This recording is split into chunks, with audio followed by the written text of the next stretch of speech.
everyone, my name is Scott. I am the founder and author of driveandreview.com. I drive a completely stock 2012 Mustang GT, and I kind of like the C8 Corvette. Anyway, I've been watching a lot of content on YouTube for the past few weeks.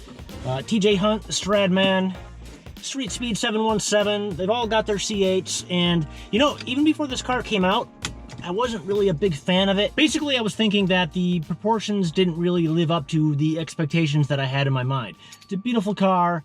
I liked what I saw. It just looked a little bit weak in my opinion. But all this content that I've been viewing on YouTube for the past several weeks has changed my mind just a little bit. So basically, I've been doing C8 overload over the past few weeks. I've been watching a lot of YouTube. I've been reading a lot of blog posts. I'm starting to learn quite a bit about the C8, and I've learned some interesting things that I didn't even know when they launched this car, and it blows my mind. But anyway, I'm gonna stop rambling and we're gonna go for a drive. I'll tell you about all these things that I've learned about the C8 that just blows my mind.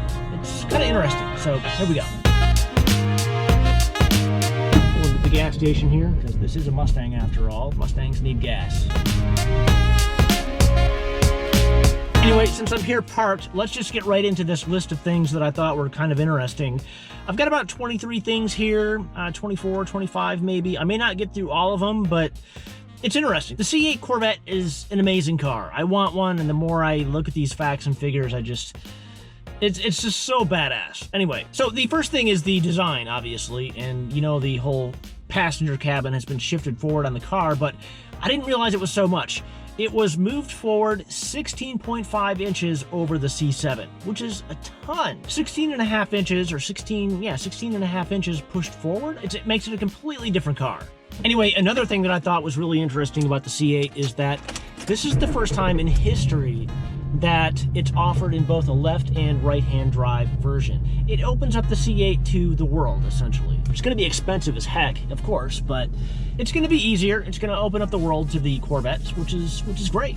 Another neat thing about the C8 is that it's actually 3 decibels quieter at 70 miles an hour than in the C7, which is really hard to fathom, because all the videos that I've seen makes it seem like the C8 is a louder car. The exhaust is louder than the C7 by far, but on the inside it's actually quieter, that's actually really cool. That's not so cool if you like loud cars, but engineering, man, that's cool. Anyway, as I get rolling here, I've got some more stats and figures for you that are kind of interesting. So the front visibility on the C8 is 158 degrees. And for comparison's sake, the C7 was 154. Now, I've driven the C7. Actually, I've driven it quite a bit. I drove it from San Diego to Washington, D.C. over the course of 6 days back in 2015. Awesome drive. Anyway, one of the things that I really liked about that drive was the fact that the C7 was the perfect car for that, because the visibility was so good.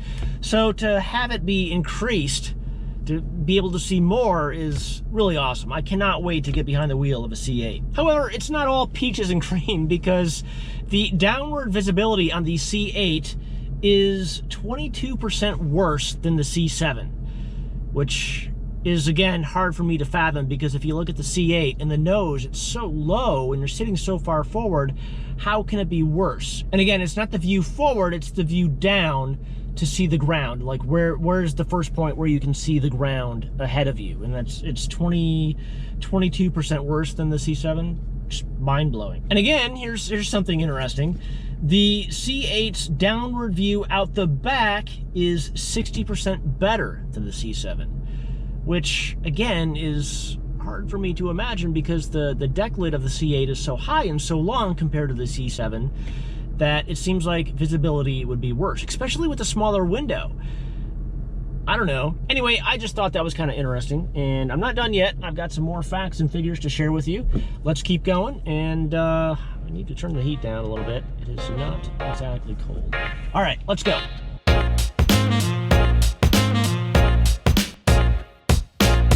For those that don't know, I live in San Diego, and we're actually coming up on TJ Hunt's headquarters here. So it looks like he's not even here, but this is it right here. This is Hunt quarters, for those that don't know, here in San Diego. And usually he's here at this time of day, but not today. But that's all right. We're gonna go and we're going to just chill over here somewhere and continue with the interesting C8 facts. All right, let's see here. What else we got? Here's one. The hard acceleration rollout, 1 foot, in the C8 Corvette is 0.2 seconds. Now, think about that. It's really hard for me to think about because I don't really know what that means. It seems fast, 0.2 seconds to go 1 foot from 0. Like if you just mash the gas, you go 1 foot, it takes 0.2 seconds. Seems fast. Thing is, I don't have anything to compare it to. This Mustang, it'll do it maybe half of that, like 0.4 seconds. I don't know. I have no way of measuring that, but it's interesting. A lot of you diehard Corvette fans probably already know this if you've been on the Chevrolet website and you've been configuring your own C8 of your own. For $5,000, you can get your custom to a point VIN number, meaning you can choose, I think what it means is you can choose a certain number range. I don't know if you can get the exact number. You might be able to, but for $5,000, you better be able to get the exact number you want. So, I don't know. I thought that was kind of interesting. I don't know of any other car or any other brand that is allowing customers to do that. So that's pretty cool. I thought that was neat. The body of the C8 is 10% stiffer than the C7. That's pretty cool. Oh, here's one. 50% of Corvette buyers purchase the base model. So that means when Chevrolet announced that this C8 Corvette was going to be $60,000 for the base model, bare bones, which is still a hell of a car, 50% of the buyers are going to opt for that, which I understand. I mean, it's a hell of a car for 60 grand. I don't know, if you go on the forums and you go on YouTube and you see people with Corvettes, it doesn't matter any generation, I guess I tend to see people buying higher specs. Like Street Speed 717, for example, he always buys the higher spec. But anyway, 50% of buyers get the entry-level model. That's interesting. Speaking of cost, even though the C8 is one hell of a bargain at $60,000, it's actually a 6% increase in cost over the C7, which I had no idea. I thought it was actually a reduction in cost, but what do I know? I'm not a Corvette guy. The Corvette is a mass-produced car, of course, everyone knows that. What's interesting, though, is it started with only 2 shifts of production. I mean, that was before this whole COVID-19 thing, and production has since ceased, obviously, and who knows when it's going to start up again. I thought they would go 24 hours right from the beginning, just based on how popular the C8 was going to be. I mean, they knew it with that price and how radical of a car it was. I thought they would go more, but they didn't. And I thought that it was interesting. I mean, you may not, yeah, whatever. The C8 is available in 12 colors with 6 different interior color schemes, which is, for people like me, kind of too much.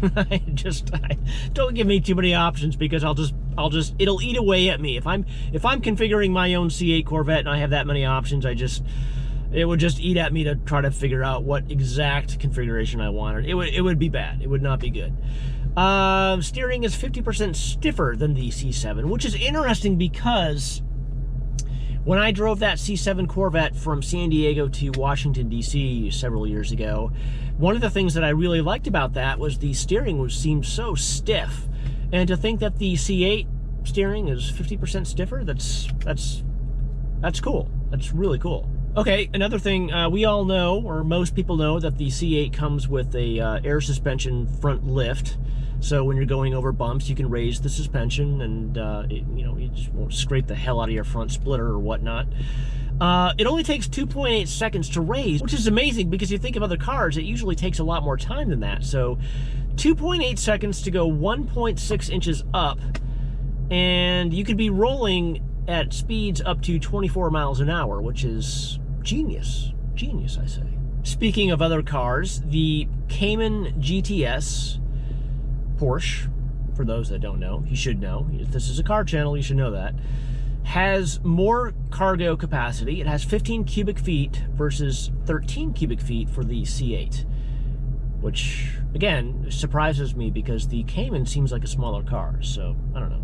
Kind of cool. The very first C8 off the production line, VIN number 1, was black, and it went to Rick Hendrick, and he paid $3 million for it. Of course, it was all for charity, and I believe that happened at the Barrett-Jackson auction. I don't know if it was Barrett-Jackson, but it was at one of the big auctions, He paid $3 million for it, and all proceeds went to charity, but it's a lot of money to pay for a C8 Corvette.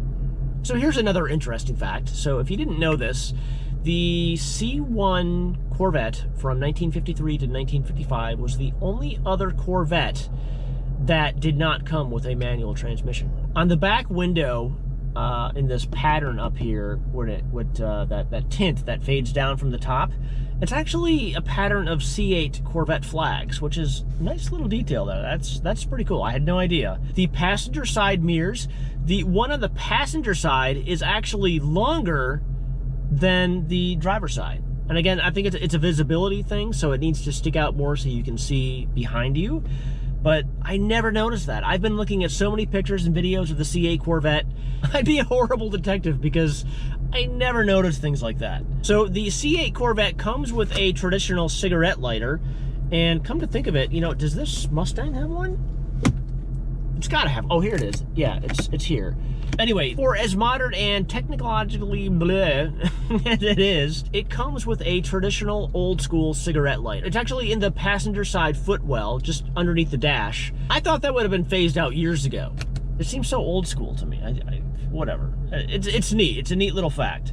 All right, so we've got 2 more to go.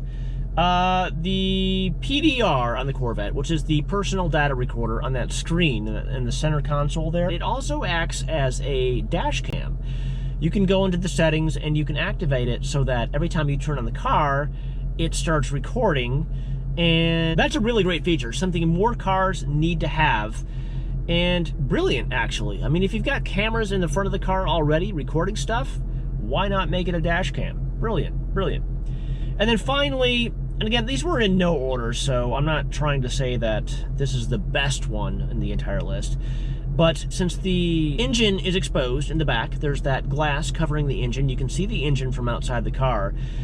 There's an engine appearance package that you can pay extra for that actually lights up the engine at night. So anyone standing outside the car at night can see that amazing engine, which is just a nice little detail. So yeah, that's my list of really interesting C8 Corvettes facts and figures. I cannot wait to drive one of these things. And definitely, if I do, I will record every moment of it and let you know what I think of that car. Not that my opinion matters or anything, but it's an amazing car. I cannot wait. Anyway, thanks for watching. I'm glad you stuck all the way through to the end. Oh, and before I go, I just want to say that this hat, this shirt, came from 08left.com. If you're an aviation guy like me, which you probably didn't know I was, but I am, go to 08left.com. If you're into this sort of thing, check them out. I highly recommend it. Link in the description below. Thanks for watching, and I'll catch you in the next one.